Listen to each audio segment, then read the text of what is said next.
G'day, Jason. I was started writing a text comment to your video, and then it just sort of got a little bit out of hand, so I decided that it would probably be better if I did a video response to you. I've been doing a few the last couple of days. This is my last day in Dublin, by the way. I'm heading up to... sorry, it's early in the morning for me still. I'm still having my breakfast. I'm heading up to Belfast today to catch up with some more cousins. Anyway, I wanted to talk about the voting. Now, I do believe that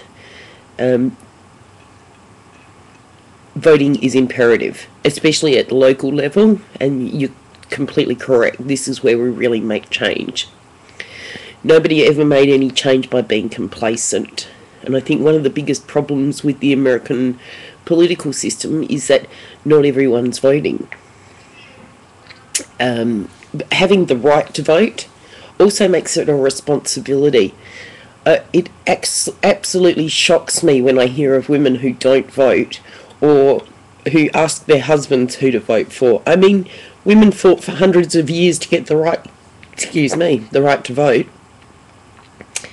and then they don't use it. Like those suffragettes that stood up for us 50 years ago so that we could have the right to vote, put themselves at extreme risk. I mean, women's rights now, the rights that we have to be equal are there because of these women that stood up for us in the past. So, and put their own lives at risk and their families at risk so that we could be equal to men, and then they're not voting. There are people in the world now that still don't have the right to vote.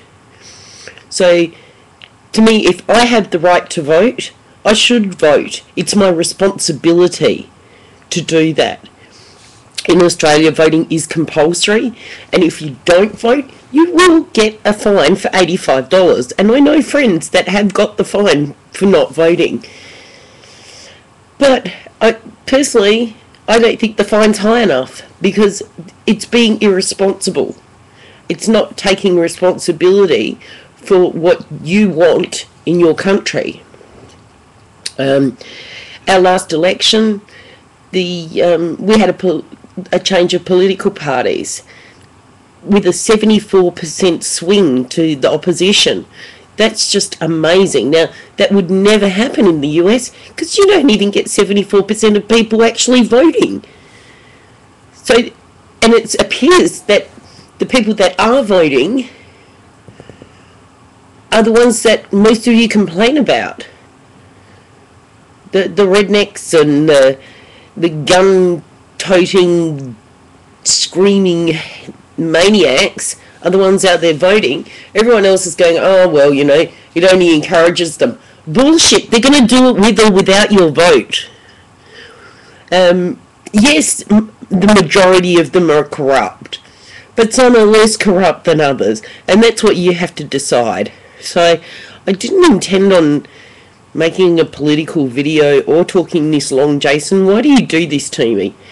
Hi, Daphne. Nice work on getting Jason in the kitchen. That's what I'm talking about. That's equal rights. Yeah, so I don't know. My only advice to America is if you want to make a change to the way your country's run, you have to vote. Sitting back and saying, meh, it only encourages them, it's just a lame excuse because you're too fucking lazy to get your ass down there and vote. Do some research. Look into what these people want for you. They're controlling your lives and your children's future. For you to say that I'm not going to have an opinion on it, or I'm not going to put my opinion forward formally, you got no reason to complain if you don't vote. You have no excuse. I'm sorry. I don't know. Oh my God, I'm still talking. I'm going. Goodbye.